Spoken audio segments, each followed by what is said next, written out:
الحمد لله نحمده ونستعينه ونستغفره ونعوذ بالله من شرور أنفسنا ومن سيئات أعمالنا من يهد الله فلا مضل له ومن يضلل فلا هادي له ونشهد أن لا إله إلا الله وحده لا شريك له وأشهد أن سيدنا مولانا محمدا عبده ورسوله أما بعد فأعوذ بالله من الشيطان الرجيم بسم الله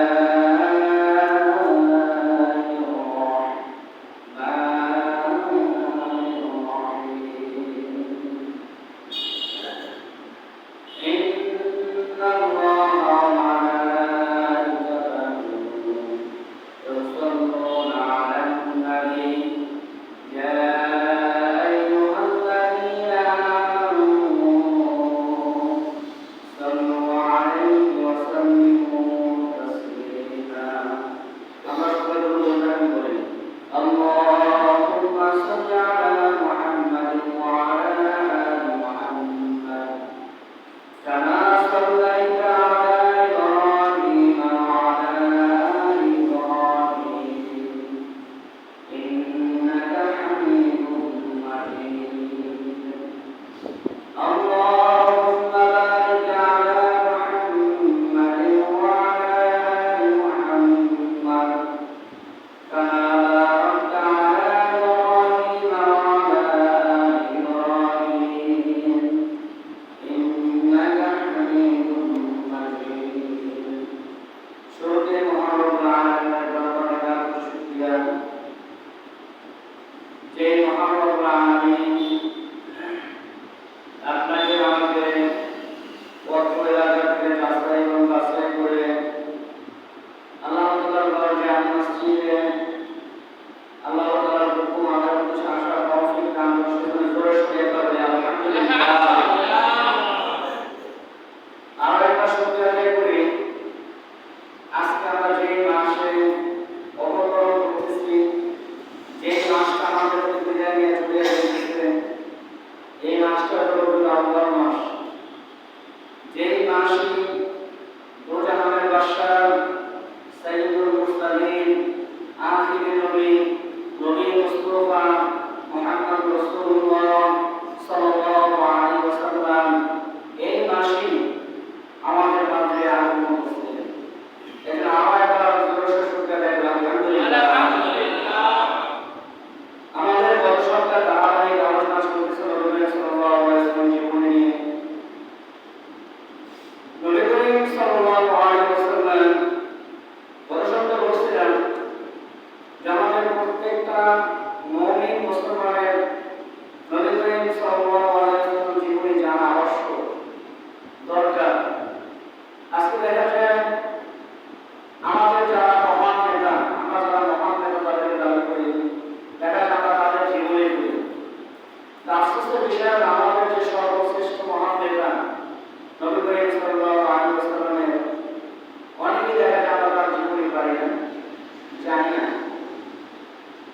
গত কয়েকদিন আগে একটা ভিডিও ভাইরাল হয়েছে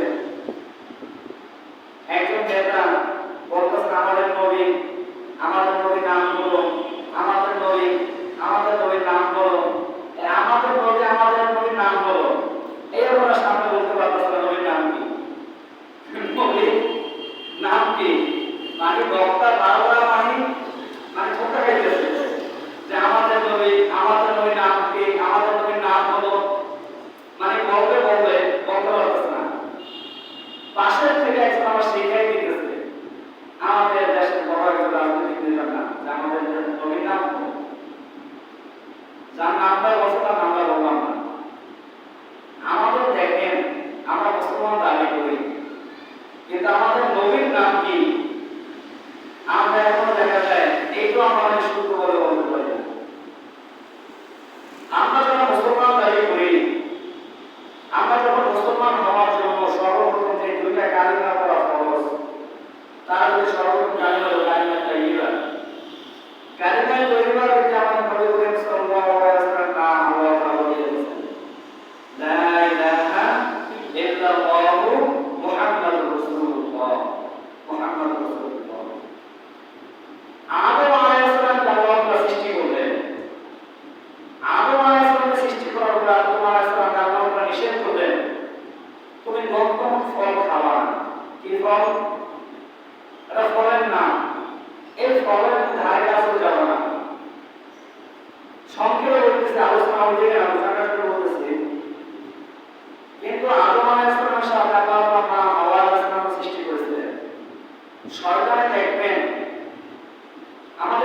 সংসারে যত জায়গায় পেঁয়াজ বাজে সর্বপ্রথম কিন্তু মহিলাদের থেকে বাজে।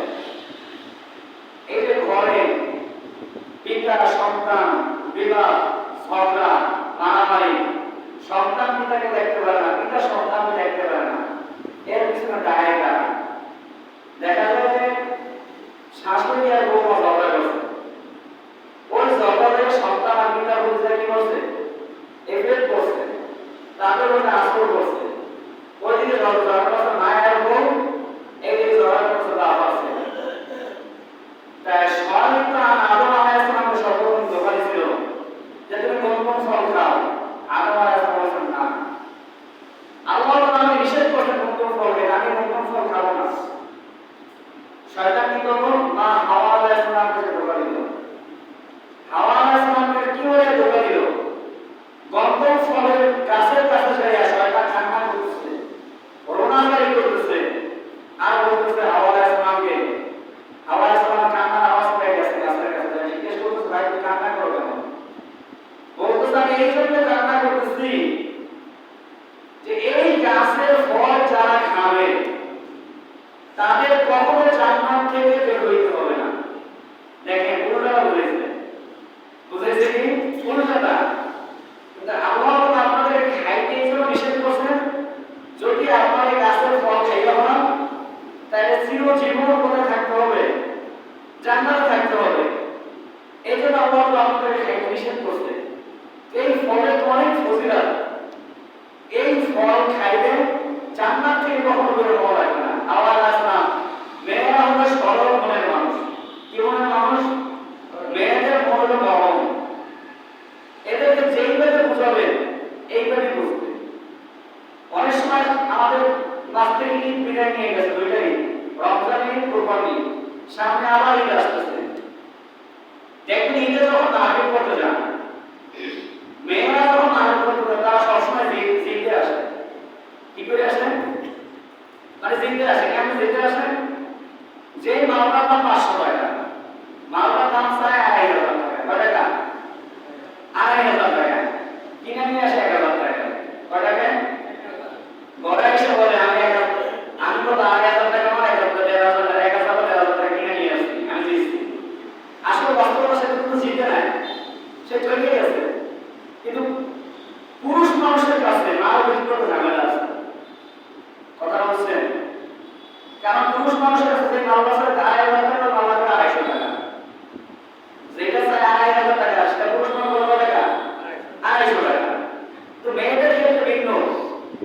যখন শয়তান হাওয়া আলাইহিস সালাম যখন বুঝাইলেন যে এই ফল যদি তোমরা খাও তাহলে সারা জীবন তোমাদের জান্নাতে থাকতে হবে, আর ফল যদি না খাও তাহলে তোমাদের কি করতে হবে? জান্নাত থেকে বের করে দেবে। উল্টাটা বুঝাইছে। আমাদের সমাজের মাঝে মেয়েদের উল্টাটা বোঝায়। এই জন্য একটা নিয়ম আছে, আমরা যারা বিবাহ করছি, আমাদের যারা স্ত্রী আছে, কখনো একা বাপের বাড়ি বেড়াইতে যেতে দেবেন না। একা হয়তো সঙ্গে আপনার নাকে পাঠাবেন, নাইলে আপনার দেবেন। একা যদি আপনার শ্বশুর বাড়ি আপনার স্ত্রীকে পাঠান, তখনই মনে করবেন যে নিশ্চিত, মানে আল্লাহর কাছে ঘুরে ফিরে নিয়ে আসতে পারেন আপনার বড় ঘরের ভিতরে। যখন আপনার স্ত্রী একা বাপের বাড়ি যাইবে, মেয়েদের খাসিয়ত হলো, শাশুড়িদের খাসিয়ত হলো যে নিজের মেয়েকে চায় যে শাশুড়িকে না চায়, শাশুড়িকে কি করে নাচাইতে পারে তার মেয়ে, এমন ভাবে চায় জামাইকে যেন হাতের তালুতে নাচাইতে পারে। আবার একই নিয়মে যখন তার ঘরে যখন একটা মেয়ে আসে পুত্র বউ বসে, তখন আবার সে মনে মনে চায় এই বউটা যেন আমি নাচাইতে পারি। মানে উল্টা, সম্পূর্ণ উল্টা। এই জন্য মেয়েদেরকে কখনো বাপের বাড়ি একা বেড়াইতে দেবেন না। সংক্ষেপে যেটা উদ্দেশ্য ঘটনা বলা, হাওয়া আলাইহিস সালামকে কখন ফল খাওয়াইলেন, খাওয়ানোর পর আল্লাহ তাআলা গজব নাযিল করলেন। আল্লাহ তাআলা হাওয়া আলাইহিস সালামকে খাওয়ার সাথে সাথে হাওয়া আলাইহিস সালামের শরীর থেকে জান্নাতের যে পোশাক ছিল সমস্ত পোশাক পরিহার হয়ে গেছে। আদম আলাইহিস সালামের শরীরে যে জান্নাতি পোশাক ছিল, জান্নাতি পোশাক সাথে সাথে পরিহার হয়ে গেছে। পরিহার হওয়ার সাথে আল্লাহ তাআলা দুইজনকে দুই রাষ্ট্রে পাঠায় দিলেন পৃথিবীতে। 350 বছর আদম আলাইহিস সালাম কান্না করছেন। কত বছর? 350 বছর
জান্নাতের দরজায় আপনার নামের পাশে যার নাম, তার নামের উপরে আপনি আমার গুনাহ মাফ করে দেন, আপনার ভুল ক্ষমা করে দেন, সাথে সাথে আল্লাহ তাআলা যত ভুল ছিল সমস্ত ভুল ক্ষমা করে দিয়েছেন।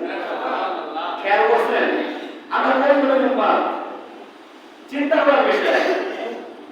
আমরা এমন এক নবীর উম্মত, অন্যান্য নবী রাসূলরা আমাদের নবী উম্মত হওয়ার জন্য কান্না করছেন, বছর কি বছর কান্না করছেন। হে আল্লাহ, আপনি আমাদেরকে নবী না বানাইয়া আখিরি নবীর উম্মত বানান। আখিরি নবী দেখেন যে আদম আলাইহিস সালাম 350 বছর কান্না করছেন। কত বছর? 350 বছর। তারপরে কিন্তু আল্লাহ তাআলা করে নেয়, তাদের ক্ষমা করে নেয়।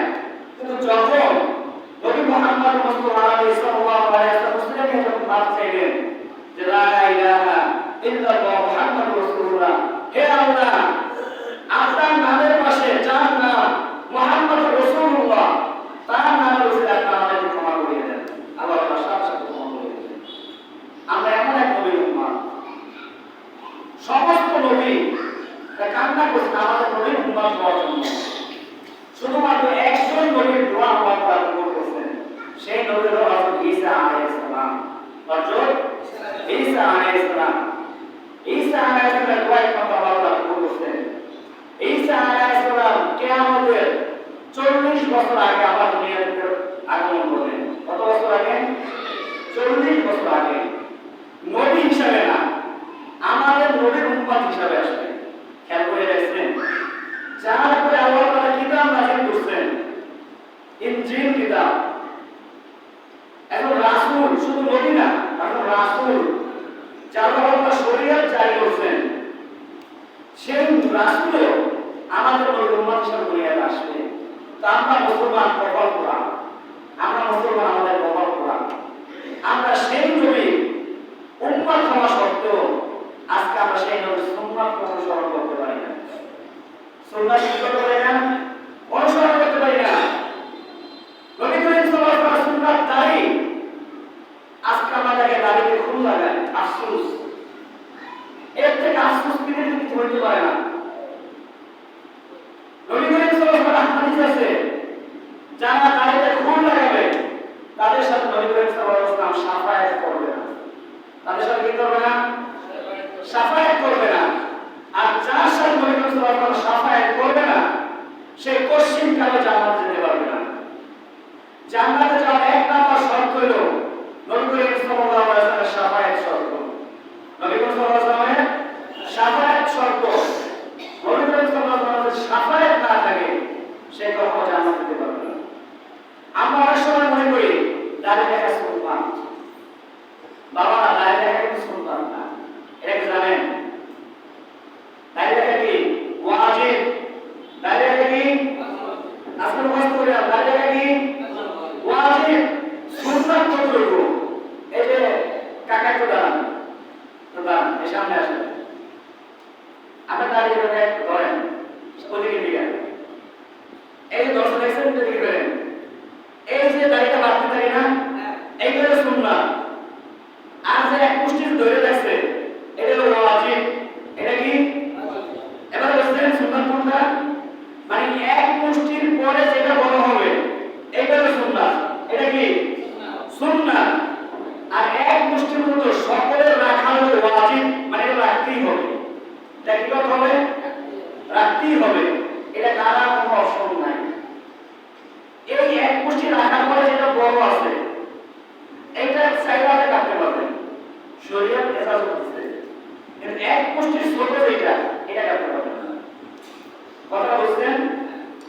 কিছু গুনাহ আছে যে আপনি যখন করছেন তখন গুনাহ, যখন করছেন উত্তরে, যখন করছেন তখন গুনাহ। আর কিছু গুনাহ আছে যে গুনাহ 24 ঘন্টা আপনার আমলনামায় লেখা থাকে। কত ঘন্টা? 24 ঘন্টা। এর ভিতরে একটা গুনাহ হলো দাঁড়িয়ে থাকা। একটা গুনাহ কি? আপনি মনে করেন জেনা করছেন, জেনা করা কি? কবিরা গুনাহ। জেনা করা কি? আপনি যখন জেনা করছেন তখন আপনার আমলনামায় একটা জেনা গুনাহ লেখা হবে, কয়টা? একটা। তারপর যখন দাঁড়িয়ে আছেন, যতক্ষণ পর্যন্ত খাস তওবা না আমি দাঁড়িয়ে রাখবো, যতদিন পর্যন্ত এক মুষ্টি না হবে ততদিন পর্যন্ত আপনার আমল নামায় এই যে ওয়াজিব ভঙ্গ করার গুনাহ আপনার মনে রাখতে থাকবে। জয় নাউজুবিল্লাহ। কথা খেয়াল করছেন? আমি দাঁড়িয়ে রাখবো, দাঁড়িয়ে রাখা যাবে না। মুসলমান, ইহুদি, নাসারা এর ভিতরে অন্যতম একটা পার্থক্য হলো দাড়ি। এর অন্যতম পার্থক্য কি? দাড়ি। আমি যখন চরমায় যখন পড়াশোনা করি, আমাদের চরমায় মাদ্রাসা পাশে এক লোক ছিল মাস্টার, হাই স্কুলের মাস্টার, বুড়ো হয়ে গেছে, রিটায়ার করা হতো। দাঁড়িয়ে কাটতে পারতো না, গালের ভিতরে ঢুকে গেছে। দাঁড়িয়ে কাটতে গেলে সামনা কানকে ধরিয়ে তারা লাগে। আমাদের একদিন ধরতেছে, আমরা হ্যাসকানায় করি ছোট, আর ছোটবেলা মানুষের ব্যবস্থায় করো, বড় হইলে মানুষের বুদ্ধি জ্ঞান বেশি থাকে, কোনে কি কথা বলতে হবে না বলতে হবে চিন্তা ভাবনা করে বলে। ছোটবেলা তো চিন্তা ভাবনা করে না, মুখে যেটা চাষ চাষ করে বলিয়ে দেয়। আমাদের একদিন ধরবে তোরা মাদ্রাসা সব সালাম দিস না বেয়াদের করে দেন না। আমার ঘরে একটা করে বুঝে আছে যে কাকা আপনি মুসলমান, আপনি কি শরমে বেড়া চলে গেছে লজ্জায়, মানে এমন করে দাঁড়িয়ে কাটতেছে লোকটা যে আসলে মুসলমান নাকি বোঝা যাচ্ছে না। যে দেখবেন আমরা যারা মুসলমান, আল্লাহ আমরা যখন উজু করি, আমাদের উজুর ভিতরে আল্লাহর নূর আছে। আমাদের চেহারাটা মানুষ মুরব্বী হয়ে যায়, দেখবেন তাদের চেহারাটা উজ্জ্বল, দেখতে সুন্দর লাগে। কিন্তু যারা হিন্দু